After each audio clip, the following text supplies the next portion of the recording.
Hello friends, संस्कृति creations YouTube channel के welcome. इवत्तिन recipe बंदु chicken कೈಮಾ सारू। चित्कौरे बेಳೆ ಹಾಕಿ ತುಂಬ ರುಚಿಯಾಗಿ ಚಿಕನ್ ಕೈಮಾ ಸಾಂಬಾರ್ ಮಾಡೋದು ಹೇಗೆ ಅನ್ನೋದನ್ನ ತಿಳಿಸ್ಕೊಡ್ತಿದ್ದೀನಿ। ಇದು ಮುದ್ದೆ, ಅನ್ನ, ಚಪಾತಿ, ರೊಟ್ಟಿ ಎಲ್ಲದಕ್ಕೂ ಸೂಪರ್ ಕಾಂಬಿನೇಷನ್।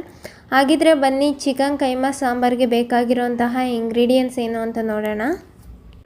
ಮೊದಲಿಗೆ ನಾನಿಲ್ಲಿ 300 ಗ್ರಾಮಷ್ಟು ಚಿಕನ್ ಕೈಮಾನ ಚೆನ್ನಾಗಿ ತೊಳೆದು ಇಟ್ಕೊಂಡಿದ್ದೀನಿ। 1 ಬೌಲಷ್ಟು ಚಿತ್ಕೌರೆ ಬೇಳೆ ತಗೊಂಡಿದ್ದೀನಿ। ಹಾಗೆ ಖಾರ ರುಬ್ಕೊಳ್ಳೋದಕ್ಕೆ ಕೊತ್ತಂಬರಿ ಸೊಪ್ಪು, ಬೆಳ್ಳುಳ್ಳಿ, ಶುಂಠಿ, ಹಾಗೆ ಅರ್ಧ ಕಪ್ಪಷ್ಟು ಕಾಯಿ, 3 ಸ್ಪೂನಷ್ಟು ಹುರಿಗಡಲೆ, ಒಂದು ಮೀಡಿಯಮ್ ಸೈಜು ಟೊಮೆಟೊ, ಹಾಗೆ ಒಂದು ಮೀಡಿಯಮ್ ಸೈಜು ಈರುಳ್ಳಿ, ಚಕ್ಕೆ, ಲವಂಗ, ಹಾಗೆ ಮೆಣಸನ್ನ ತಗೊಂಡಿದ್ದೀನಿ। 3 ಸ್ಪೂನಷ್ಟು ಅಚ್ಕಾರದ ಪುಡಿ, ಹಾಗೆ 1.5 ಸ್ಪೂನಷ್ಟು ಧನಿಯಾ ಪೌಡರು। ಕೈಮಾ ಉಂಡೆ ಮಾಡೋದಕ್ಕೆ ಒಂದು ಮೊಟ್ಟೆನ ತಗೊಂಡಿದ್ದೀನಿ। ಹಾಗೆ ಹುರಿಗಡಲೆನ ಪುಡಿ ಮಾಡಿ ಇಟ್ಕೊಂಡಿದ್ದೀನಿ ಕೈಮಾ ಉಂಡೆ ಮಾಡೋದಕ್ಕೆ। ಒಂದು ಮಿಕ್ಸಿ ಜಾರ್ಗೆ ಅರ್ಧ ಕಪ್ಪಷ್ಟು ಕಾಯಿ ತುರಿ, ಒಂದು ಮೀಡಿಯಮ್ ಸೈಜ್ದು ಟೊಮೆಟೊ, ಹಾಗೆ ಒಂದು ಮೀಡಿಯಮ್ ಸೈಜ್ದು ಈರುಳ್ಳಿ, 10 ಬೆಳ್ಳುಳ್ಳಿ ಎಸ್ಳು, ಅರ್ಧ ಇಂಚಷ್ಟು ಶುಂಠಿ, 1/4 ಇಂಚಷ್ಟು ಚಕ್ಕೆ, 10 ಕಾಳು ಮೆಣಸು, 3 ಲವಂಗ, 3 ಸ್ಪೂನಷ್ಟು ಹುರಿಗಡಲೆ, ಹಾಗೆ ಕೊತ್ತಂಬರಿ ಸೊಪ್ಪು, ಸ್ವಲ್ಪ ಪುದೀನ ಸೊಪ್ಪನ್ನ ಸೇರಿಸ್ಕೊಂಡು, 3 ಸ್ಪೂನಷ್ಟು ಅಚ್ಕಾರದ ಪುಡಿ, ಹಾಗೆ 1.5 ಸ್ಪೂನಷ್ಟು ಧನಿಯಾ ಪುಡಿನ ಸೇರಿಸ್ಕೊಂಡು ಇದನ್ನೆಲ್ಲ ಚೆನ್ನಾಗಿ ಗ್ರೈಂಡ್ ಮಾಡ್ಕೊಂಬರೋಣ। ಸಣ್ಣದಾಗಿ ರುಬ್ಕೊಂಡಿದ್ದೀನಿ। ರುಬ್ಬಿರೋಂಥ ಖಾರನ ಒಂದು ಬೌಲ್ಗೆ ನಾನು ಸಾಂಬಾರಿಗೆ ಎಷ್ಟು ಖಾರ ಬೇಕೋ ಅಷ್ಟು ತೆಗೆದಿಟ್ಕೊಂಡು, ಇನ್ನು ಉಳಿದಿರೋವಂಥ ಖಾರನ ಹಾಗೆ ಇಟ್ಕೊಂಡು ಇದಕ್ಕೆ ನಾನು ಚಿಕನ್ ಕೈಮಾನ ಹಾಕಿ ರುಬ್ಕೋತಾ ಇದ್ದೀನಿ।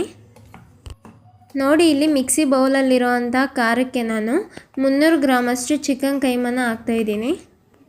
ಇದಕ್ಕೆ ನಾನು ಒಂದು ಮೊಟ್ಟೆನ ಹೊಡ್ಕೋತಾ ಇದ್ದೀನಿ।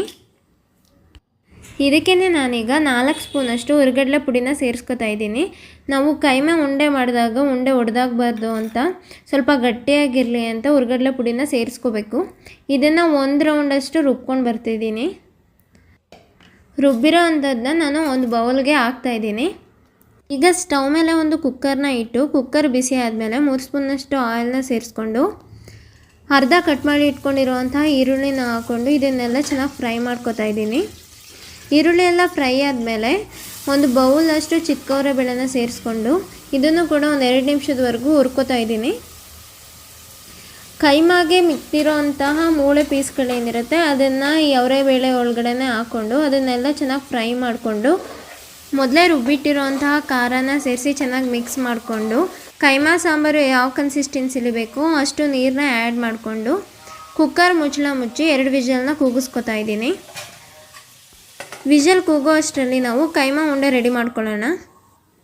ರುಚಿಗೆ ತಕ್ಕಷ್ಟು ಉಪ್ಪನ್ನ ಹಾಕ್ಕೊಂಡು ಇದನ್ನೆಲ್ಲ ಚೆನ್ನಾಗಿ ಮಿಕ್ಸ್ ಮಾಡಿಕೊಂಡು ಒಂದು ಪ್ಲೇಟ್ಗೆ ಆಯಿಲ್ನೆಲ್ಲ ಸವರಿ ಈ ರೀತಿ ಕೈಮಾ ಉಂಡೆ ಮಾಡಿ ಇಟ್ಕೋತಾ ಇದ್ದೀನಿ। ನೋಡಿ, ಕೈಮಾ ಸೈಜು ಇಷ್ಟಿದ್ರೆ ಸಾಕಾಗುತ್ತೆ, ಸಾಂಬಾರು ಒಳಗಡೆ ಅದೆಲ್ಲ ಚೆನ್ನಾಗಿ ಬೇಯಬೇಕಲ್ಲ।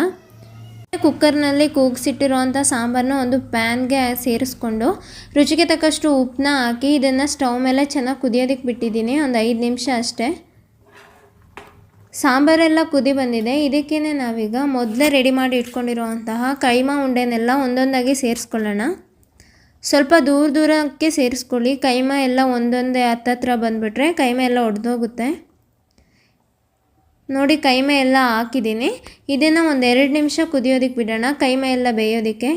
ಜಾಸ್ತಿ ಹೊತ್ತೇನು ಬೇಡ, ಒಂದು 2 ನಿಮಿಷ ಸಾಕು। ನೋಡಿ, ಕೈಮಾ ಸಾಂಬಾರು ರೆಡಿಯಾಗಿದೆ, ಕೈಮಾ ಎಲ್ಲ ಬೆಂದಿರುತ್ತೆ। ಇದಕ್ಕೇ ನಾನೀಗ ಲಾಸ್ಟಲ್ಲಿ ಕೊತ್ತಂಬರಿ ಸೊಪ್ಪನ್ನ ಹಾಕ್ಕೊಂಡು ಫ್ಲೇಮ್ನ ಆಫ್ ಮಾಡ್ತಾಯಿದ್ದೀನಿ। ತುಂಬ ಚೆನ್ನಾಗಿರುತ್ತೆ ಚಿಕನ್ ಕೈಮಾ ಸಾಂಬಾರು, ನೀವು ಕೂಡ ಮನೇಲೊಮ್ಮೆ ಟ್ರೈ ಮಾಡಿ। ವಿಡಿಯೋ ಇಷ್ಟ ಆಗಿದೆ ಅಂತ ತಿಳ್ಕೊಂಡಿದ್ದೀನಿ। ವಿಡಿಯೋ ಇಷ್ಟ ಆದರೆ ದಯವಿಟ್ಟು ಲೈಕ್ ಮಾಡಿ, ಶೇರ್ ಮಾಡಿ, ಹಾಗೆ ಹೇಗಿದೆ ಅಂತ ಕಮೆಂಟ್ ಮಾಡಿ।